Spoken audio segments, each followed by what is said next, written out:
things that I love and put deep to my heart. I just borrowed, they're not mine at all. Jesus only let me use them to brighten my life. So remind me, dear Lord. Roll back the curtains of memory now and then. Show me where you brought me from and where I could have been. Remember, I'm human, and humans forget. So remind me, dear Lord.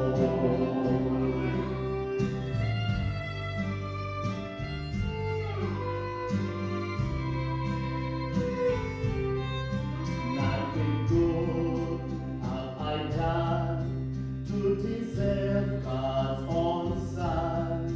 I'm not worthy of the scars in His hands. Yet He chose the road to Calvary to die in my stead. Why He loved me, I can't understand. Roll back the curtain of memory now and then. Show me where you brought me from and where I could have been. Remember, I'm human, and humans forget. So remind me, dear Lord. So remind me, dear Lord.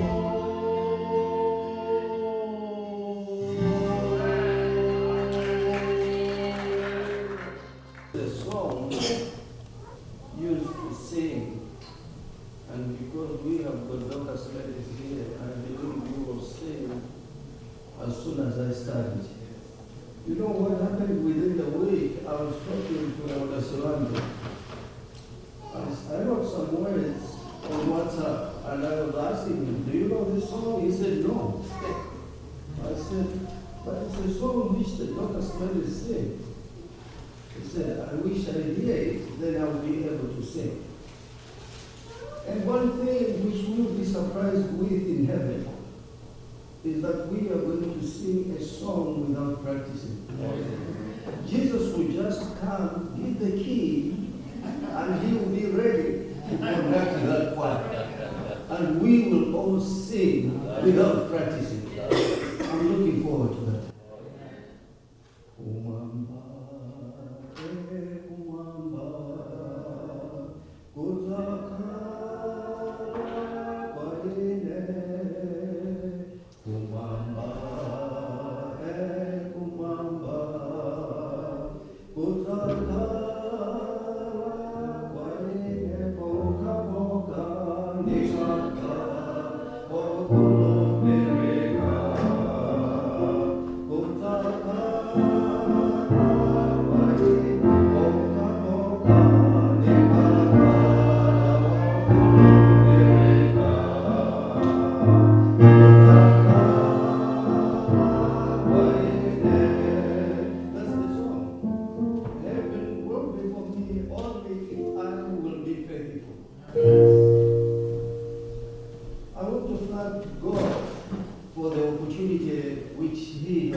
That I can stand in front of you and share His words. One thing which I'm excited of is the presence of Dr. Lima. I just want to remind him something. He was my teacher at Mamamoa Secondary School. And in those days, he used to say, I'm looking forward to a time when I will be seated to the audience and you will be preaching. So here I am, Doctor, I'm preaching. forward to that. And then, the verse I like most in the Bible, there are so many verses I like, but the verse I like most is Jeremiah chapter 1, verse number 5. Jeremiah chapter 1, verse number 5. I'm not going to read the whole verse, that I will read the first part of it. It says, I knew thee before I formed thee in the womb. Are you with me? I knew thee before I formed thee in the womb. And before you came out of your mother's womb, I set you aside. You know, friends, this is a very powerful verse to me. Because even before I was born, God knew that today, the 15th of June, I will preach right here at Malawi Church. And God knew the people who would take part when I will be preaching. For example, we have seen Mrs. Towell doing the children's story. We have seen the guys who are singing here. We have seen all these guys doing the instruments. God planned for it way back before you were born. Above that, God knew the people who will listen to the message which I'm going to deliver. And you are the people. And He even knew the places where you are going to sit. It's not by chance that you are seated like that. It was God's plan. What else can I say? I'll just say, to God be the glory. Because what you planned before I was born has come to pass. You know, 2 days today, that will be the 17th of June, my father died in Malawi. I was already in Malawi. I arrived in Malawi on the 31st of May. And the very same day I arrived in Malawi, my father was discharged from hospital at Malamulo. And I arrived at his house around 7 o'clock in the evening. He also arrived within the very same time. He was so weak, we could not chat. But when he gathered some momentum, he talked to my mom. I was right there, but he preferred to talk to my mom, not to me. He said, tell Elton, my name is Elton, tell him that tomorrow at 8 o'clock, I want to see him. I want to have a meeting with him from 8 o'clock to 12 o'clock. So I was hearing what he was saying.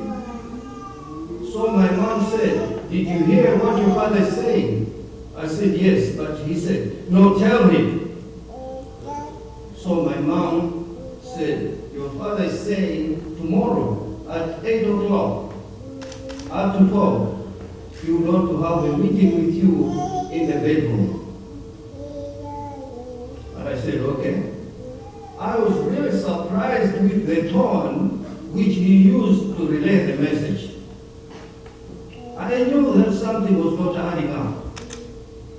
Then the 1st of June, the following day was the 1st of June, I came early in the morning so that I meet him.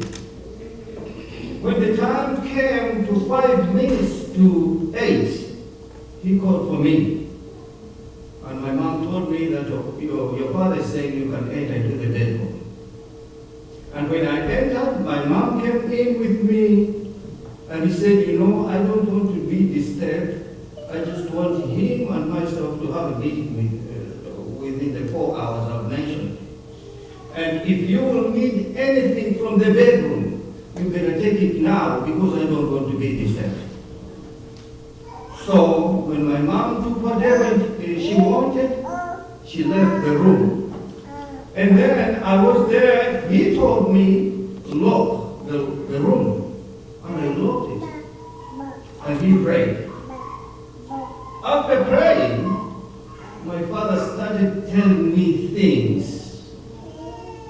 He started started telling me things for 4 hours, 8 o'clock to 12 o'clock. There was no time when I interrupted him. And if there was a time I cried for my father, it was during the 4 hours. When he died, I did not cry anymore. But I just want to share with you the 2 things which my father told me during the 4 hours. The first thing out of the 2 was, whatever your hands find it to do it with all your might. When he said that, in my mind I said, now the Bible knowledge classes have started. Because my father was somebody who will not give you instructions without referring to the Bible. But the second sentence after that one made me think again that these are not the normal Bible knowledge classes. Because they say, if you will choose to sin, sin with all your might. That's what he said. Sin with all your might. But if you will choose to serve God, serve God with all your might.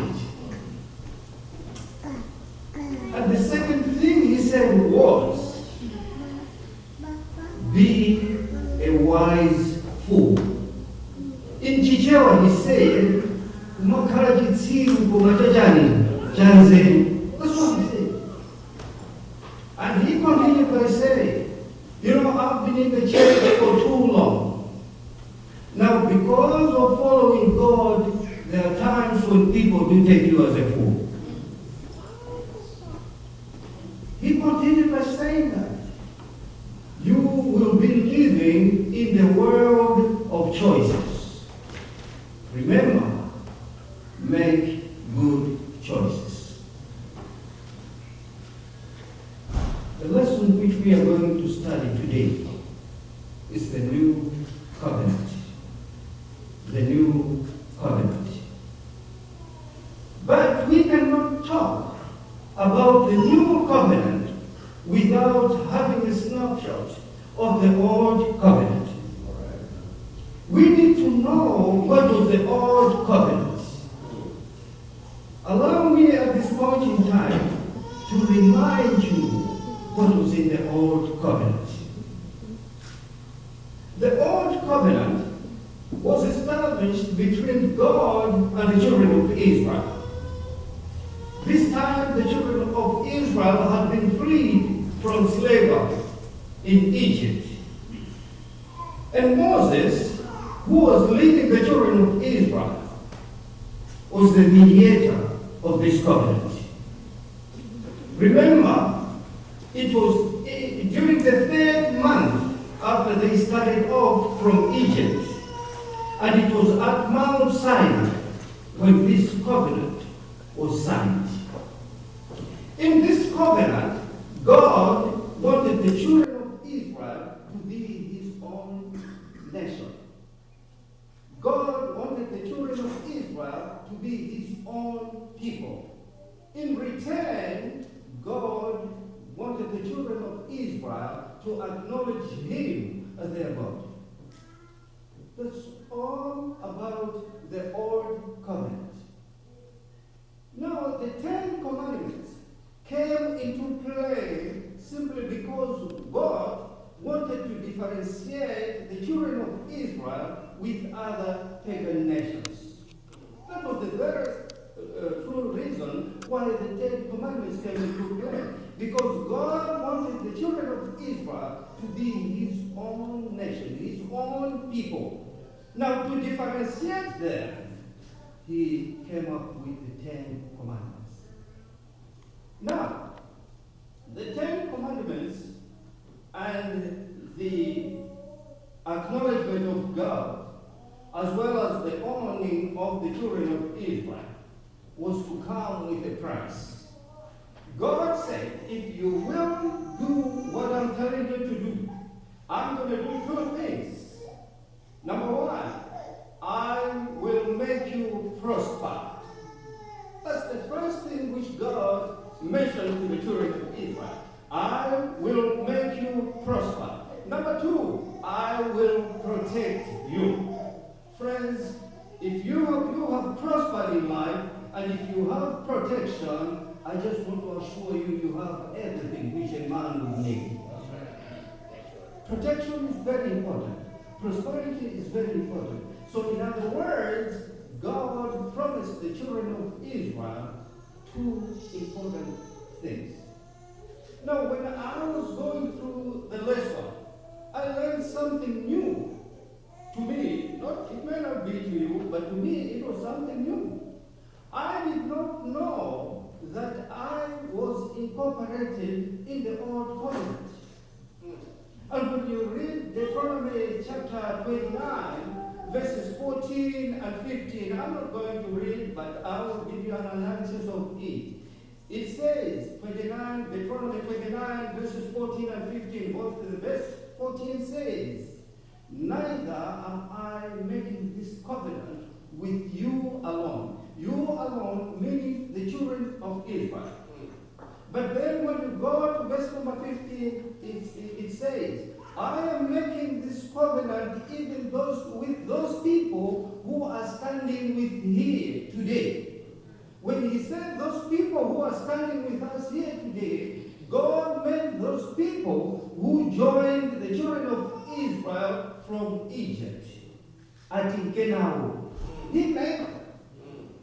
And then he did not stop there. He said, I'm making this covenant even with those people who will come after you. And we came after them. So in one way or the other, you and me were incorporated in the Old Covenant. You know, things did not add up for the children of Israel, and even myself. Why? Because they kept on sinning. They kept on not in the covenant. Now, because of that, God said, I will come up with a new covenant. That's the reason why today I'm saying the topic which we are going to share is the new covenant. The new covenant. Let us pray. Our Father and our God in heaven, these are your words, and you know them much more better than I do. The reason why you have allowed me to share these words with your people here, nobody knows, but you know why. May your will be fulfilled today. For I pray that in Jesus' name. Amen. Musachoke ofana tu Yesu. Okhala Yesu ndimfuto, moyo ungawa utale, moyo ungangati ulichave, ndizonse zikola kwika.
the Old Testament of the Bible.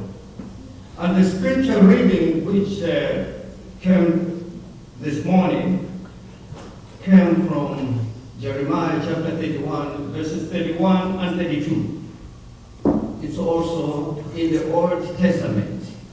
In other words, Jeremiah prophesied about the new covenant, which we are going to study today. I am not going to capture it from Jeremiah chapter 31. I will take it from Hebrews chapter 8, verses 7 to 12. Hebrews chapter 8, verses 7 to 12. The 6 verses which we are going to use this afternoon will give us also the background of the Old Covenant. And then it will take us through to the New Covenant. Hebrews chapter 8, verse 7 to 12. If you go through verse number 7, it reads, For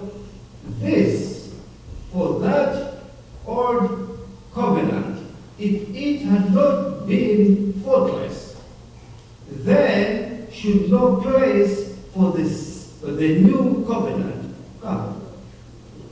There would have been no need for the new covenant. In other words, what the verse is saying is, if the children of Israel were able to hold on to the first covenant, if the children of Israel walked in the covenant, then there was no need for the new covenant. But because they did not follow. Now, when you go to verse number 8 of Hebrews chapter 8, verse number 8, it says, For finding fault with them meaning the children of Israel, he says, who is saying now? God. God is saying, Behold, the days come when I will make a new commandment with the house of Israel and the house of Judah. Verse number 8, God is now making an announcement that because I have seen some faults in the old covenant, I am bringing in a new covenant. And that announcement is coming into verse number 8. Now, verse number 9 is another wonderful verse, because verse number 9 is saying, This covenant will not be according to the old covenant.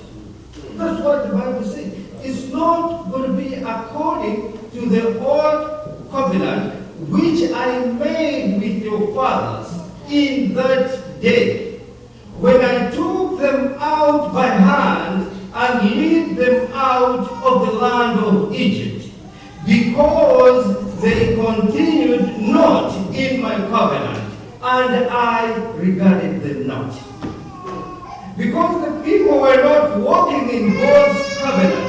You know, friends, it's very sad, because when we are not in God's word, when we are sinning in one way or another, God do not regard us. In other words, God is not there, because God do not permit sin. So when we are sinning, God is not there. So when the children of Israel were sinning in the old covenant, God did not regard them in any which way. That's verse number 9. Now when you go to verse number 10, if you can only be attentive to verse number 10 of Hebrews chapter 8, verse number 10, that's where the new covenant comes in. If we can only be attentive to that one, because that's the topic of the lesson which we are sharing today. The new covenant. And verse number 10 says, This is the covenant that I will make with the house of Israel, says the Lord. And now from there is now the covenant itself. He says, will put the laws into your mind. And not only will I do that, but I will write them in your heart. And you will take me as your God, and you will take me as your God, and you will be my people. I don't want to go into the details why God chose the mind and the heart. But sometime I will talk about that. It's another subject on its own. God said, I am going to put the laws. You remember when during the Old Covenant, God just spoke to the children of Israel. But this time around, He is saying, I'm going to put the laws into your what? Mind, and I'm going to write them where? In the heart. So that whenever you are walking, the laws are where? In the mind. And they are written where? If you are breaking the Sabbath, the laws are where? In the mind. This is the new covenant. The new covenant. That's it. Now, when you go to verse number 11 says, and they will not teach every man his neighbor, and every man his brother, for all shall know me. In other words, there is that saying there, and will need to be delivered to it, but if I need to capture it from the Bible, from the whole Bible, it says, and they will not teach each and every neighbor, or each man his brother, saying, let us know the Lord. In other words, what the verse 11 is saying, because now the laws are in your mind, because now they are written here, there will be no time for Dr. Wilima to come here and preach. Why should he? Because the laws are already in here, and they are in the heart. So there will be nothing new which he is going to say to us. The laws are with us. That's what the Bible says. When you go to verse number 12, the very last verse of the 6 verses, it's saying, for I will be merciful to their unrighteousness. For I will be merciful to their unrighteousness, and their sins and their iniquities will I remember no more. Friends, when we are talking about the new covenant, let us take the new covenant as it is. The root of the new covenant, the foundation of the new covenant, the central part of the new covenant is in none other than Jesus Christ, who died on the cross because of my sins and your sins. Christ died so that we are redeemed. Had it not been he died, there would have been chaos. Because when God called for that meeting, so as to check who is going to go to earth and die for human beings, we are told there was silence in heaven. In other words, there was nobody who was willing to come. It was only when Jesus said, I'm ready to go, Father. And he came, just for you and for me. Now, in other words, what we are trying to say is, unless we attach ourselves to Jesus, unless we acknowledge Jesus as our personal Savior, unless we choose to walk in the footsteps of Jesus, then we will be able to accomplish the requirements of the new covenant in full. There is no shortcut about it. The only thing is to take Jesus as our personal Savior. Because when we have Jesus, song number 162 comes into play. Yeshua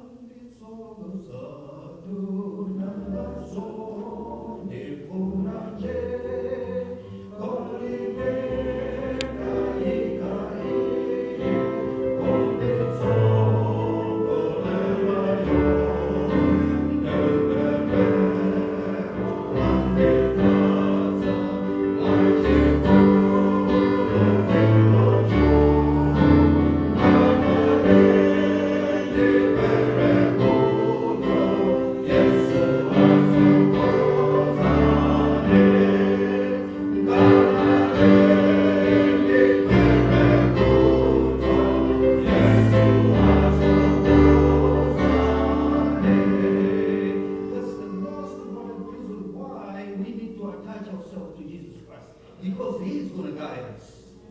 You remember when Jesus left for heaven, he said, I am going, yes, but there is one thing which I'm going to do. I am going to send the Holy Spirit. I am going to send the Holy Spirit. Now, the coming in of the Holy Spirit makes us hymn number 53 come into play.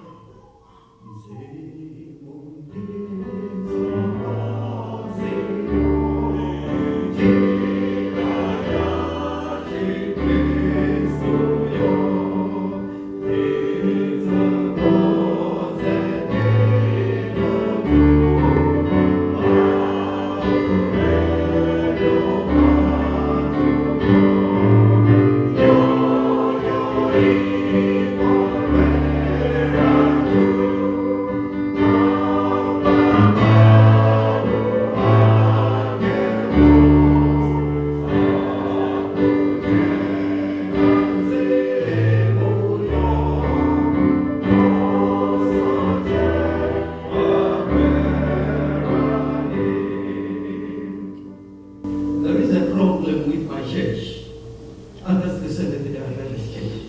There is a problem. If I will not mention this problem, then things will not be right. Read 2 Timothy chapter 3, verse 5.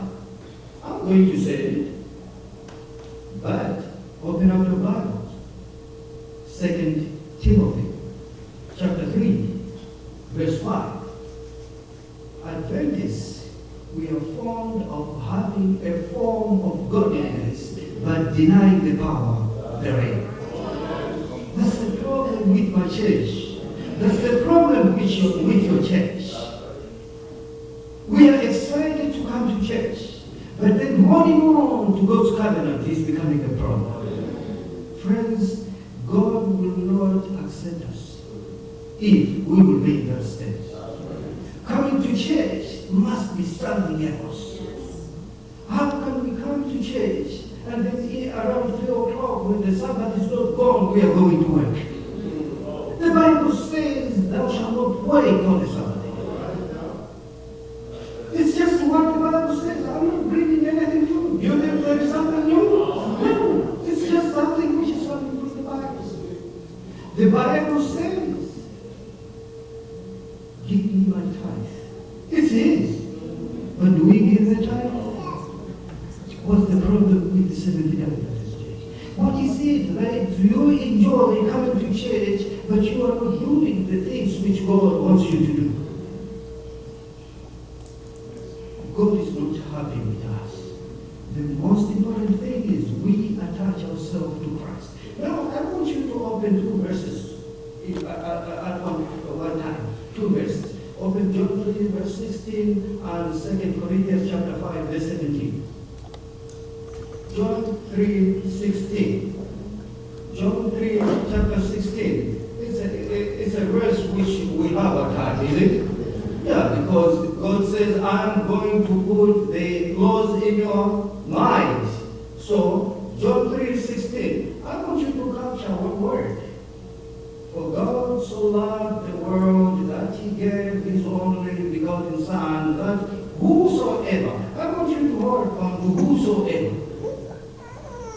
in John chapter 3, verse 16. Welcome to whosoever. And then when you come to 2 Corinthians chapter 5, verse 17, it says, therefore, if any man, there is whosoever in John, and then there is if any man in Corinthians. Are you there, guys? Yeah. If any man, whosoever. If any man, whosoever. Can you see any similarities there? Yeah, if any man, whosoever. And then John said, John chapter 3:16 said, whosoever believeth in him. And then in Corinthians they say, if any man is in Christ. So whosoever believes in him, the him is who? Christ. Whosoever believeth in Christ should not what? Perish. In other words, here they say whosoever is in Christ is a new what? Creature. In other words, the Bible is saying whosoever is a new creature cannot perish. That's what the Bible says. Now, friends, this is the right time for us to hold on to the truth which we know. This is the time when we need to show our friends we are really Adventists, and when we are coming to church, we are not coming here to show off. We are here to worship God because we know the God we are worshiping. We know the capabilities of our God. Friends, may God be with us this afternoon so that we realize the importance of the new covenant. May we know that on our own we cannot do anything. That's the reason why Christ came. Now when we read this other verse, the Ephesians chapter 4, verse 30, it says, si kwa bwino uchitisakanyasi mzimu woyera. The guy, amene matitsogolera, si kwa bwino kumukungwitsa. Do not grieve the Holy Spirit. Why did he say that? It's simply because, when we are doing something against the will of God, don't say, I did it unknowingly. No. We know what we are doing, and we choose to do that. Friends, we are living in the world of choices. The most important thing we need to do is to have the right choices. And the Lord bless the reading of His word.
you because of the time you gave us. May your name be exalted today and forevermore, for I pray in thy Son's name.